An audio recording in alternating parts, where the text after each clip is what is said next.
What's up, guys? So I finally got my new GoPro mount in, which I've been excited about because now I can finally make better videos. And what I mean by that is I can get better angles.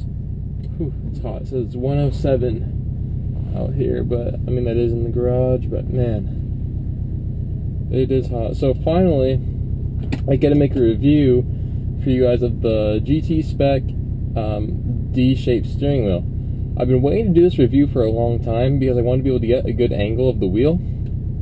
So what I'm going to do is in this video I'm just going to drive around so you guys can see kind of like where I grip and just different stuff like that, just so you can kind of see it in action. And yeah, I'm going to also talk about the installation process, my first impressions, my final impressions, and just my overall review. So yeah, so I guess I'll start with the price. This wheel is not cheap. If I remember correctly, I want to say it's around like $529 brand new. There's different options for it. You can get a carbon fiber insert right here at the top, which I chose not to get. I thought it'd be a little bit too flashy. And you can also get different color stitching. They have black, blue, red, and I heard they have a bunch of other colors now, but I haven't checked on that, so I don't know for sure. I got the red stitching with the leather, which is why I actually got the GT Spec versus the Prova, because the Prova only comes in the Alcantara material, which I don't have any of Alcantara in my interior, so I figured that it wouldn't really match up, and I don't really like the feel of Alcantara personally. So the wheel is a little bit smaller than the OEM steering wheel is, which surprisingly makes a big difference for a taller person. I come in at around 6'3", and being flat on the bottom here actually does free up some knee space for me, so I can sit up a little bit closer and have the wheel a little bit lower without banging my knees on it like I used to on the OEM wheel.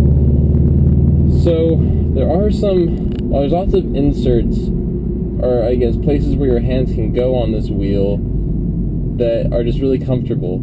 The first ones that are most noticeable is right here. Your thumbs can just go right in there. It's like a perfect fit, and it's also a meatier steering wheel with kind of bumps in the back. They're like grooves to your fingers, I should say.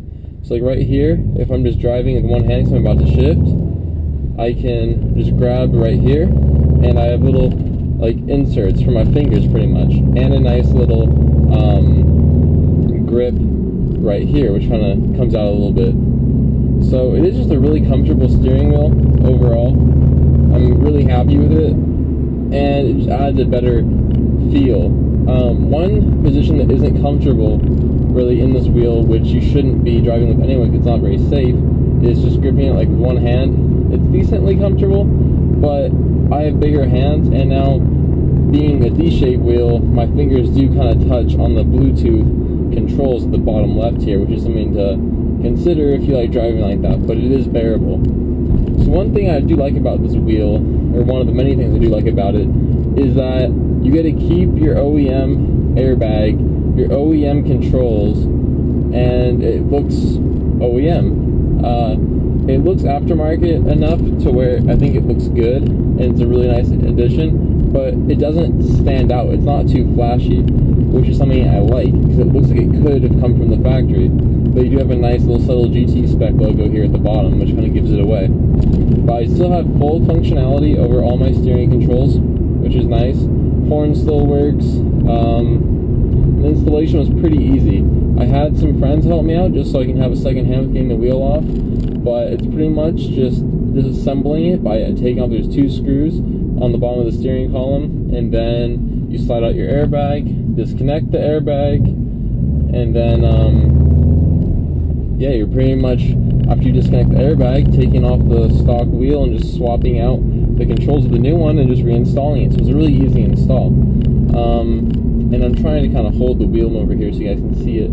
But one thing that is tricky about the installation, well, it's not tricky, but you got to be careful, is spinning the clock wheel. When you take off the steering wheel, you'll see it. It's a little circle spinny thing, and if you spin that too much, like a full rotation, then that could be a pretty expensive replacement. So just be careful about that if you decide to get this. But it went on easy, like I said. It's a tad bit off. Like if my wheels are going straight, it's slightly angled to the right, which was a little bit unavoidable. I tried to match it up, but it just wouldn't go. So I just didn't want to risk spinning the clock wheel, so I just put it on. But you can't really notice it while you're driving or anything, so it's not a big deal. This is a really comfortable steering wheel. Like I said, there's a lot of places for your hands to go. I can just rest them here, or I can go like 10 and 2. And you know, I feel, at first it was weird getting used to the feeling of the steering wheel, because the OEM one, after it just the OEM wheel feels so skinny and just like round now. I've been in some of my friends' WRXs and STIs that have the OEM wheel, and I've sat in it and played around with the steering wheel, and it feels like a grandma steering wheel, like one of those really huge old-fashioned steering wheels. So, I mean, once you get this kind of steering wheel, you're not going to want to go back to a stock one. The leather is a different material, though, than the OEM leather. It's not as soft, I guess you should say. I mean, I don't really know how to describe it, but it is perforated all along the sides here. Not in the middle or the top, but all along the sides it's perforated leather, which, from my understanding, stays a little bit cooler. And if you listen, it's kind of hard because I'm driving, but if you listen, you can hear it, like the sound of my hand rubbing up on the wheel, which is sounds different than the OEM one, but it is a comfortable wheel once you get acquainted with it.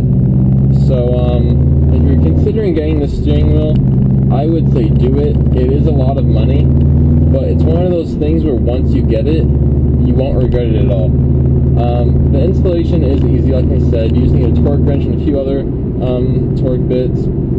So I would recommend doing it yourself, because shops would charge a lot of money since you are dealing with the airbag. But if you do decide to do it yourself, like I said, be careful with the clock wheel and make sure that you drain out all the voltage, and obviously disconnect the battery so the airbag doesn't go off, which would be bad. So yeah, guys, that's all I can really think about to say. I mean, it's just the steering wheel after all. But if I'm missing anything, or if you guys have any questions, feel free to let me know as always, and I will do my best to answer your guys' questions or concerns. So yeah, if you guys, like I said, want any other videos or something on the steering wheel, just let me know. I'd be more than happy to make it. Thanks, guys.